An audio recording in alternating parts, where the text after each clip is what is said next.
Welcome to Unfiltered and Unstoppable with Rob Romesburg. Real strategies for real advisors, a podcast that dives into what it takes to scale a thriving financial practice. Each week, we'll discuss actionable strategies, tools, and insights to keep you ahead in today's financial landscape. From innovative products and powerful marketing tactics, you'll get unfiltered truth and unstoppable strategies. Let's get started by building your unstoppable financial practice today. All right. Welcome back to Unfiltered and Unstoppable. I am your host, Rob Romesburg, and today's topic is going to hopefully redefine how you think about success. And because this conversation isn't just about what to do next, it's really a conversation about how to think differently. And what we're talking about today is the $1 million advisor mindset. So the thought process, the discipline, the leadership philosophy that fuels all of the top and most successful advisors in the country, the advisors that I've been fortunate to work with for over 20 years. And the thing that I have learned over time is that your mindset is truly your greatest multiplier. And that's what we're going to be going through today. And what really turns a good advisor from just a good advisor to a great advisor. And how do we turn those great advisors into great leaders who are able to not only scale, but to sustain their success and without driving them over the edge. We want to be able to grow with discipline, right? And if there's one person out there who knows how to help advisors think differently, specifically about growth, it is my guest here, and he's someone who has helped me and helped Gradient coach hundreds of top advisors all across the country. And he's definitely one of the sharpest minds that I know, not only in leadership, but also in business development as well. This is Mr. Judah Day, our Vice President of Agency Development. Judah, welcome back, my friend. Always good to have you here. Yeah, thanks for having me, Rob. I got to live up to the hype now, so no, no stone left unturned today. Let's go, man. Yeah, let's go. I was actually really humble with my introduction of you. So I think we've got a lot of space to grow here, man. Let's start here. Um, when you, Judah, when you think about the $1 million mindset, what would you say are the core differences between advisors who are constantly growing and those who eventually hit a wall? Yeah, so there's a lot to uncover just with that question Yeah. alone. I mean, we could probably spend all day on that, and I've worked with, I would say, in the thousands now, over the years, probably, of advisors in different capacities. And one thing that always stands out to me is there's kind of like this mindset of I'm starving versus I'm full. Yeah. The I'm starving mindset that breeds desperation. That it's like I've got to make a sale. I've got to do this. I've got to do something, and really it just ends up being busy work. Yeah. It ends up to where, because they have this starving mentality, that they can't think well. Yeah, exactly. Whereas the full mentality, the attitude of, "Hey, I'm good. Why don't you hook on my wagon? I'm on the road to success in life.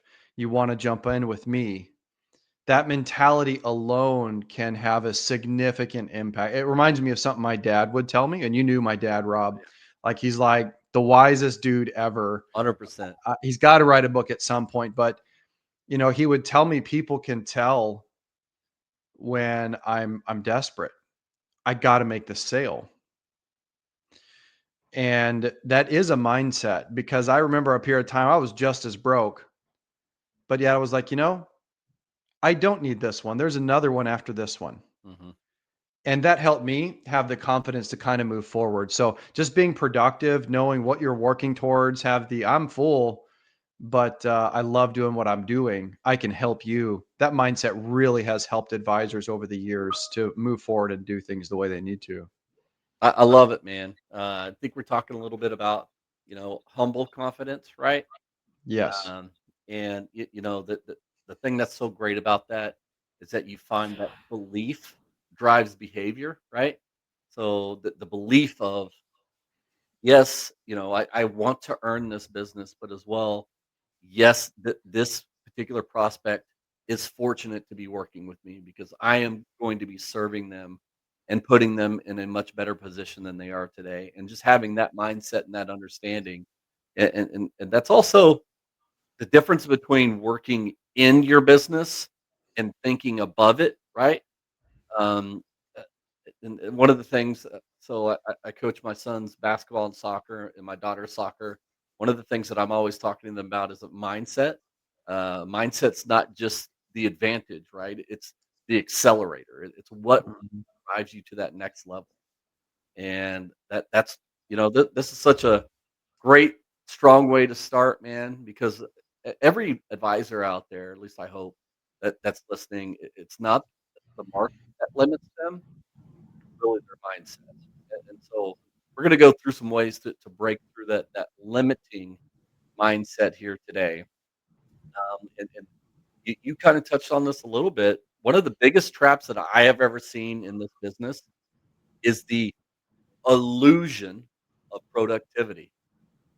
Man, I'm so busy today. I'm so overwhelmed today. Things are just out of control today. You have to be that individual who does not confuse motion with mastery, right? Like just because your calendar is full, that doesn't mean that things are going well. Mhm. You're running nonstop, your days are packed, but for whatever reason, my growth just isn't matching the grind, right? So let me ask you, dig in a little bit deeper to that. Why or how do you think so many of us fall into that cycle? I'll tell you, one of the biggest things I see is people make decisions on feeling, 100%. not on what needs to be done. And an example of that is, and I heard this somewhere, don't know where, but it stuck with me, is the thing that I don't want to do is very likely the thing I need to do. Mhm. Um, and so what happens is there's all this busy work that feels important and urgent, but it doesn't impact the bottom line. So the difference between feeling productive and being productive is not the same. Go down the street and ask anybody, somebody who has a job and who doesn't have a job, who is working and building a business or not building a business, and say, "Hey, how you doing?" And it's like they're all like, "Oh, I'm busy, super Yeah, busy, man. I'm so yeah. busy." Ask anybody, just walk anywhere. Everybody's busy. Well, doing what? You go ask the guy, nothing wrong with it, but the guy, with a simple job flipping burgers, I'm so busy. I'm just busy. I'm busy. And that's fine. Nothing wrong with that. But if we're going to be leaders and adjust our mindset, we got to say, okay, I'm busy doing what? Yeah. Is it productive? Is it something that generates revenue, that builds the business? And that's why having that I'm full mentality, I don't mean you're not hungry for business. I don't mean you don't want more, but you have this confidence of I'm going to be good. Mhm. It's like going to the grocery store and you're on a diet, right? That's the worst time to go when you're Oh, yeah. hungry. You 100%. go when you feel like, okay, I'm full. Then you go and you buy making good decisions. Mhm. So to really, it's not about filling your time. It's not about using your time. It's about using the time you have with the most important activity that gets movement and momentum in your business, not gives you a feeling Mhm. of I'm succeeding or of busy. It's the bottom line that ultimately determines that. Right. So avoid feelings, make decisions based on impact and knowledge. That's a significant game changer Yeah. when it comes to moving in the right direction, have the right mindset. What you're saying is activity can feel good, but progress feels different, right? Mhm.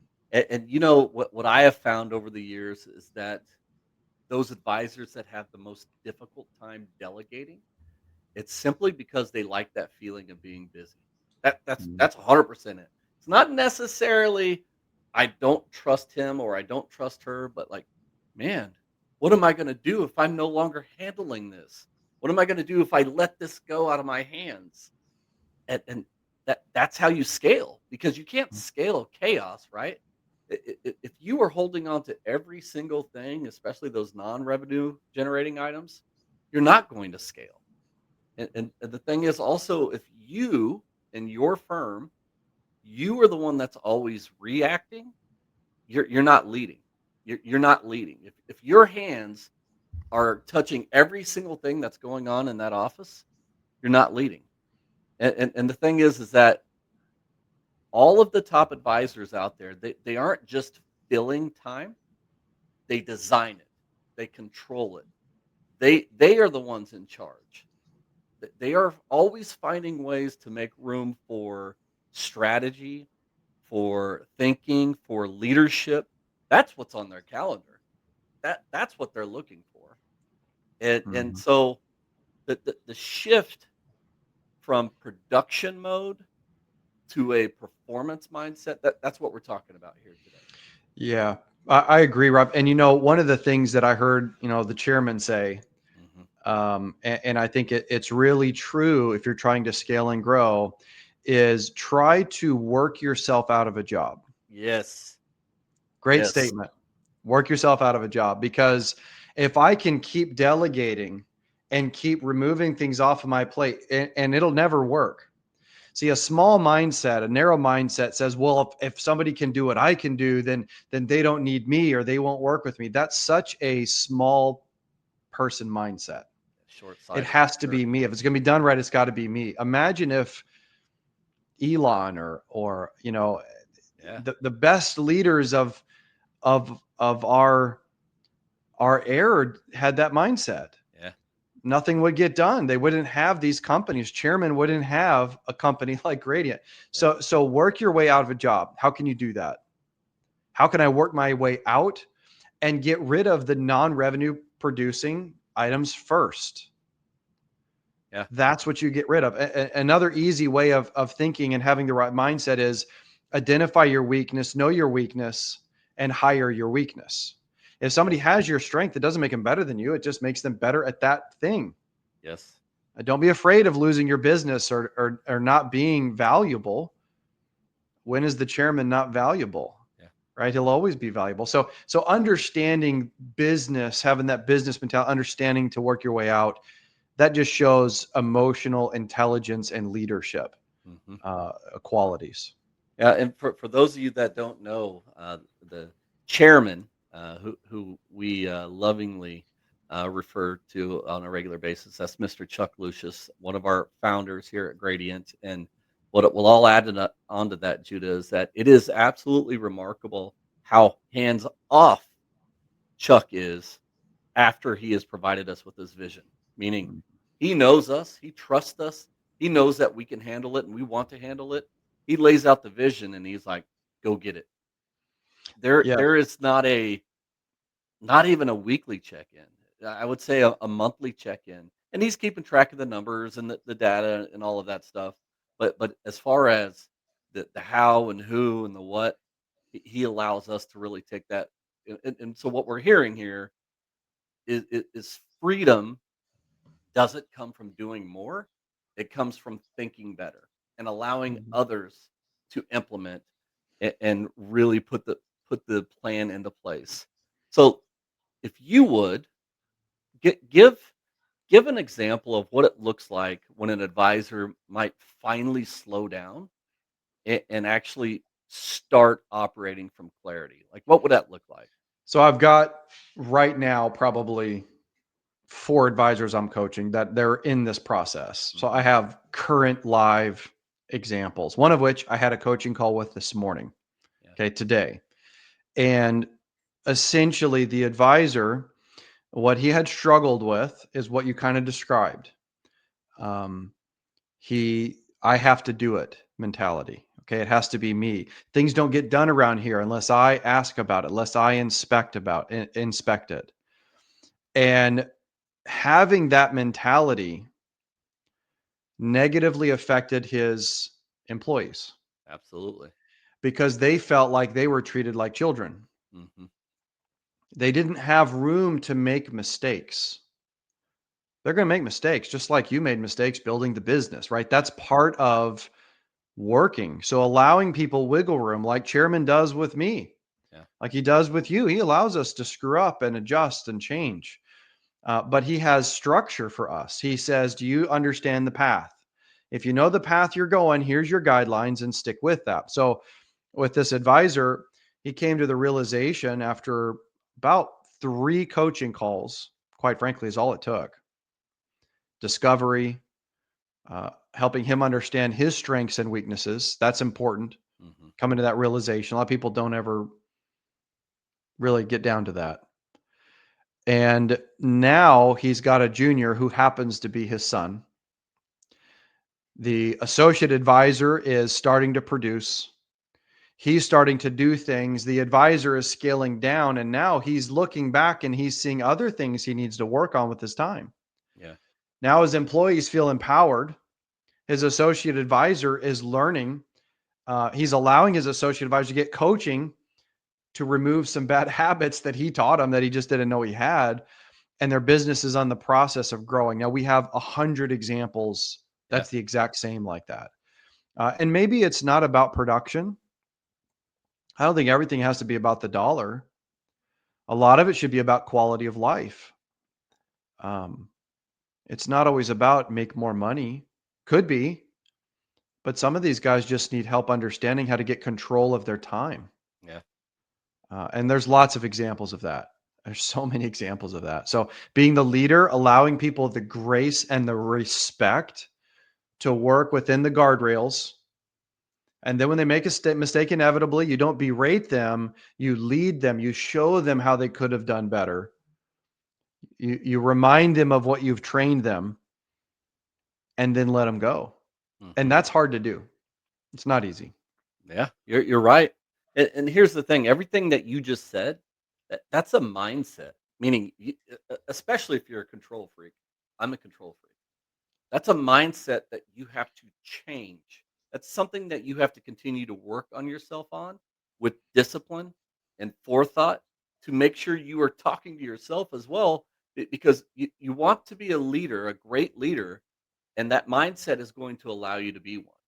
And so if I see an advisor that has a thriving team out there, the that team is from the reason why they're thriving is because of the leadership, because of the emotional intelligence of that advisor, because of their presence, because of how they manage their own energy. Because here's the thing, your presence sets the pace for your firm, right? Like that's one of the things. And if you are a inconsistent leader, you're going to have a very unstable environment. You're not going to be able to build any stability there. And how you show up each and every single day is definitely louder than what you can say. Meaning, am I showing up focused and under control and with a determination to where people can follow and want to be working alongside me, or am I coming in with the big stick and waving it around in each and every single day and saying you and you and you and you? That's what we're talking about. And I am certain there are a ton of advisors out there that underestimate how much their energy can drive everything around them, right? Yeah, for sure. And if we only ever see our own talent and we're not good at identifying talent in others, Uh-huh. we're limiting people. Yeah. We're really limiting them, and we're limiting our growth and what we're able to accomplish. I just think about some of the advisors that I spent time with, and one in particular that I've talked about before, Rami, as an example. He says, if I want to increase my production, I hire. Yeah. Now, he puts them through a training regimen. It's not like hire solves the problem, but the idea is the people solve Yeah. problems. Right. If you get the right person and you understand your weakness and you give yourself time to see your business, you give yourself time to see the holes and say, what kind of personality do I need? What's the company's weakness? Where are we today? It takes a real leader to identify the strengths and weaknesses of the people in the office and Sure. themselves. You're right. And that's hard to do. It's not easy. We got to get to know our people and observe them and not micromanage. I very rarely see, if ever, a micromanager have a dramatically large business. Mm-hmm. It caps out at some point Yeah. because they try to control everything and then the talent wants to leave. They don't get to spread their wings on the version of what they do. Right. And they have a constant turnover of employees. Mm-hmm. Yeah. Your mindset, I've heard this before. Your mindset really sets the emotional temperature for the entire organization. So when like what we were saying earlier, when your team feels coached as opposed to commanded, that's really when your culture blossoms, right? That's when everything starts to click within the culture. And your culture is what's going to create the performance that lasts. And now with that, with culture does have to be structure, right? Because it can't be just all mindset and butterflies and rainbows and hey everybody, let's have a great time and lunch on me type of thing. We do have to have that stuff, but let's talk about structure because it's not necessarily just about how we think; it's also how you build, right?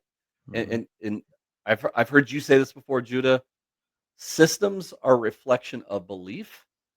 So what does that mean? Well, if you want to grow something, um, you're going to be limited by personalities. Personalities have limits, systems don't. Hmm. Okay, so for a lot of advisors, they think they're the key.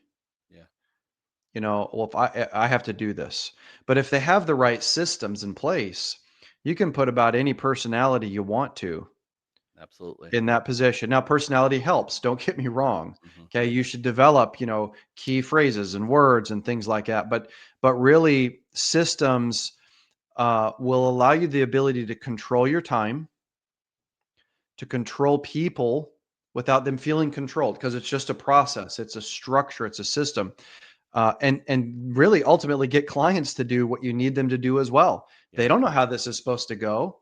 They don't know the steps that lead to success over and over again inside of your business. right. So if you don't have good systems, well, they feel mismanaged, right? The worst feeling you could have is a client feeling like they just don't have structure Yeah, because you're dealing with their money. you're right.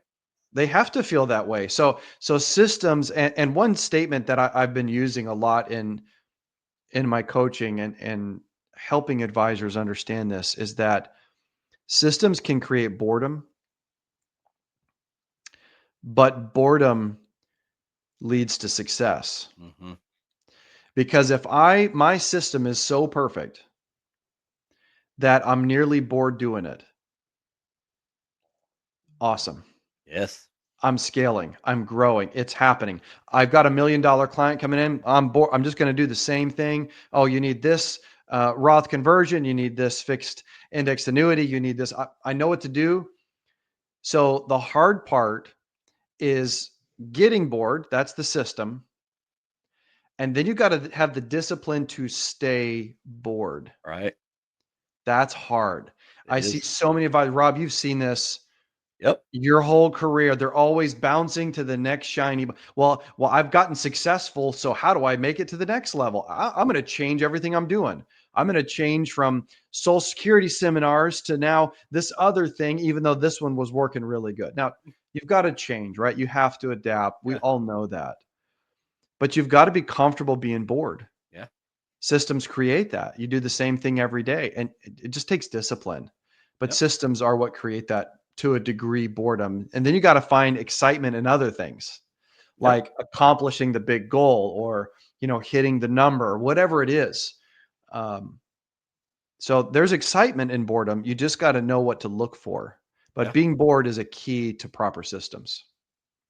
That's such a very powerful perspective. Uh, th- what we've always heard is that systems create rhythm, and that rhythm creates the results. So here's the thing: if you want your business to be calm, design it that way, but Mhm. follow it. Follow your system. Put it in place. Implement it. What would you say is a small system change that you've seen as a massive impact for an advisor? How about I give you two? Okay, great. Number one, the average closing ratio for advisor, meaning they client acquisition, is a 3 appointment process. Okay. That I have seen over and over again to, on average, have a higher client acquisition ratio. Yeah. The second one that I see is I would say this is the bigger impact, especially if you're doing the 3 appointment uh, client acquisition, is in the second meeting. It is all about conceptual visualization of their financial future. Okay. Meaning you're not just selling them products and portfolios. Right. That gives them something to make decisions on. Yeah. And they don't have enough to make decisions on yet. Right. They shouldn't. For the average, holistic advisor. So those are two small changes that when I see them implement those in the second meeting, for example, it's conceptual, it's a strategy, it's a plan. The closing ratios that they bring on, the families they start working with go from a 30% to a 60%. I mean, that's probably one of the Wow. largest ones. Wow. Um, you said two. Did you go through two? Well, the first one would be the 3 appointment Okay. process. Got it. Got it. I'm the same. Right. So, and the reason that works is because what happens is, Rob, is when they're meeting with people, people can only absorb so much knowledge at a given time All right. and then make decisions on it. I don't mean like what type of water you're buying at the store, right? These are massive financial decisions. Right. And you're trying to get them to make changes, even though it may be right for them. People are resistant to Yeah. change. People are habitual, right? They do the same things over and over again. That's why Yeah. we've all been talking about going to the gym, for 20 years and we've never done it, right? That's You don't have human to call me beings. out like that, dude. I mean, I said us, Rob. I wasn't being personal. But that's how humans work. Yeah. So if we know that that's how humans work, if we give them too much, they're going to pull back. And I did a coaching session this week with an advisor, and they only this year they had lost about 25 families. Oh wow. 25 families. Holy cow. I think they were at about a 12% acquisition rate for clients that they met with. Yeah. We changed two things: 3 appointment so in a third appointment, you're talking about the portfolios, the Yeah. products that you're going to use. The second meeting is conceptual. Yeah. The closing ratio hits 50% like instantly. And it's not because the agent changed, it's because it allowed the consumer the opportunity to absorb. Yeah. See, that process is what created the client acquisition increase. Hmm. He wasn't saying different things. It just changed the structure. The process changed, therefore client acquisition changed. But just understanding people is part of that. One of the things you touched on there in the middle, and we're talking about discipline in a lot of this as well.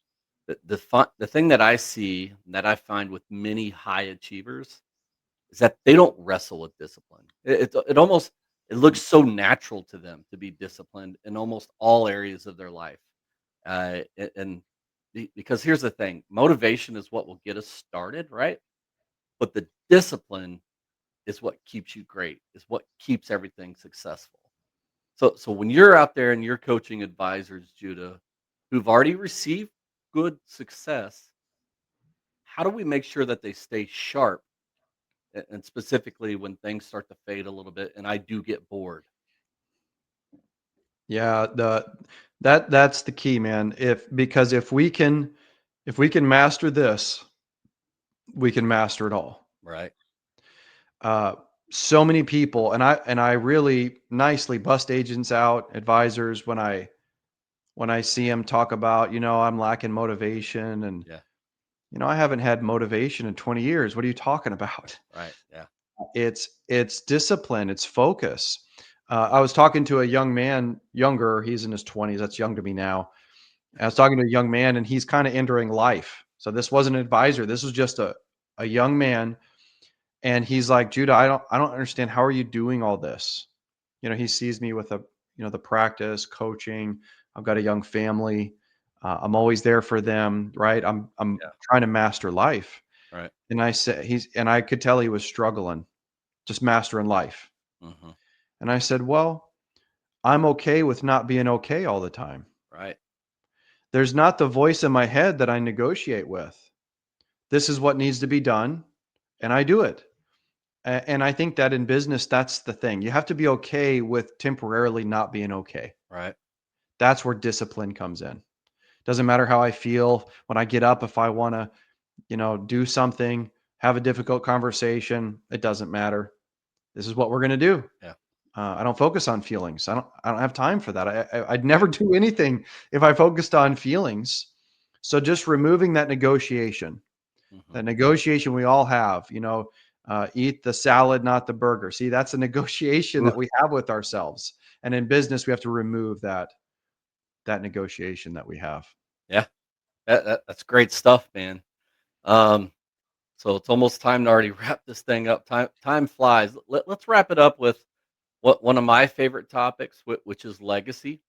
Because at some point in time, if you have the $1 million mindset, you got to at some point in time somehow multiply yourself.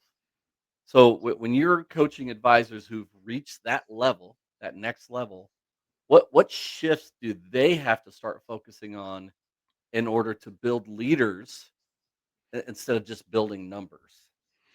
Yeah. So a few things I've found to be particularly helpful Hmm. in creating leaders.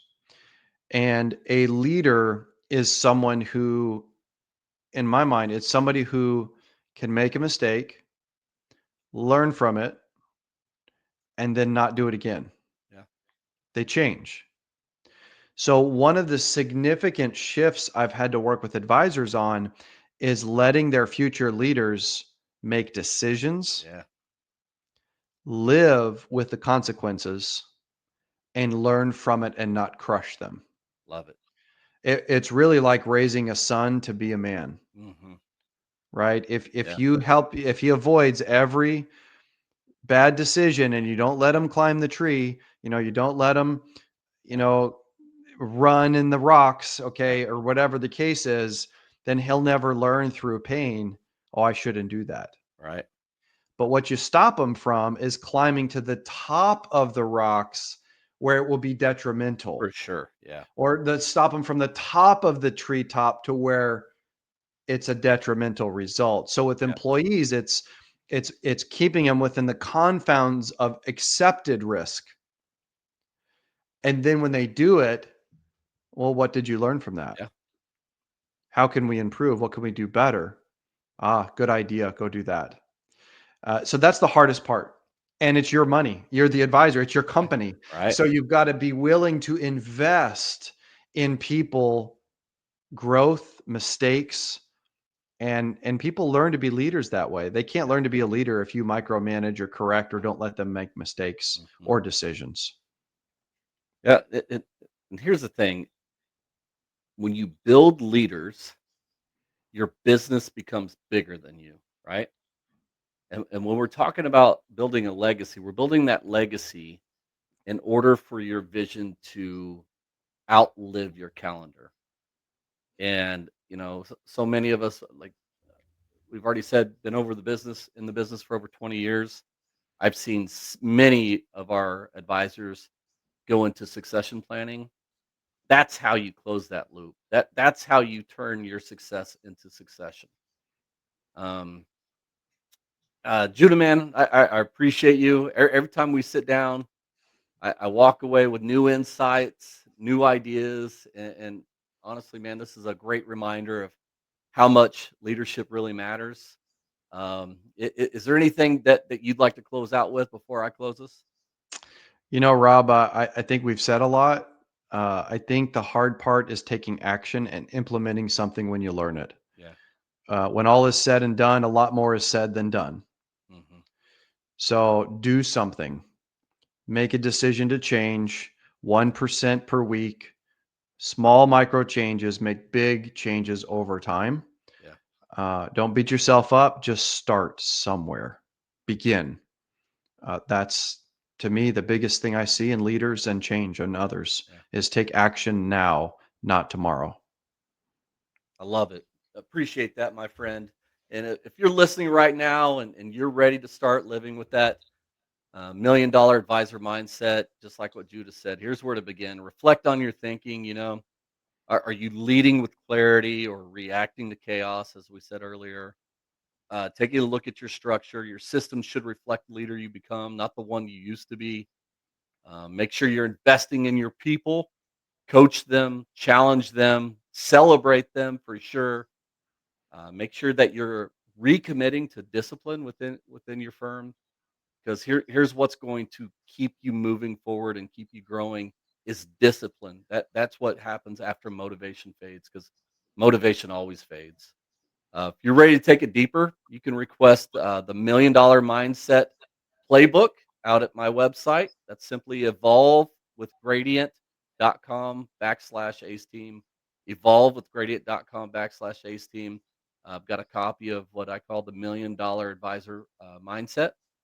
It's a framework completely designed to help you and your team think, lead, grow like the top 1% in the industry. That's what we want. Before we close, to every advisor out there listening right now, thank you. You don't hear it enough. You are making it a real difference out there. You're not just managing money, right? That can become cold.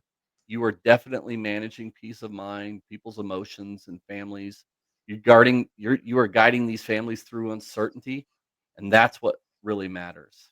And be sure to like, follow, share this episode with another advisor out there who needs to hear it. Because the more advisors that lead with purpose, like we've talked about today, the more clients out there that will find peace of mind. This has been Unfiltered and Unstoppable. I'm Rob Romesburg. Stay disciplined, stay focused, keep making a difference out there. See you next time on Unfiltered and Unstoppable.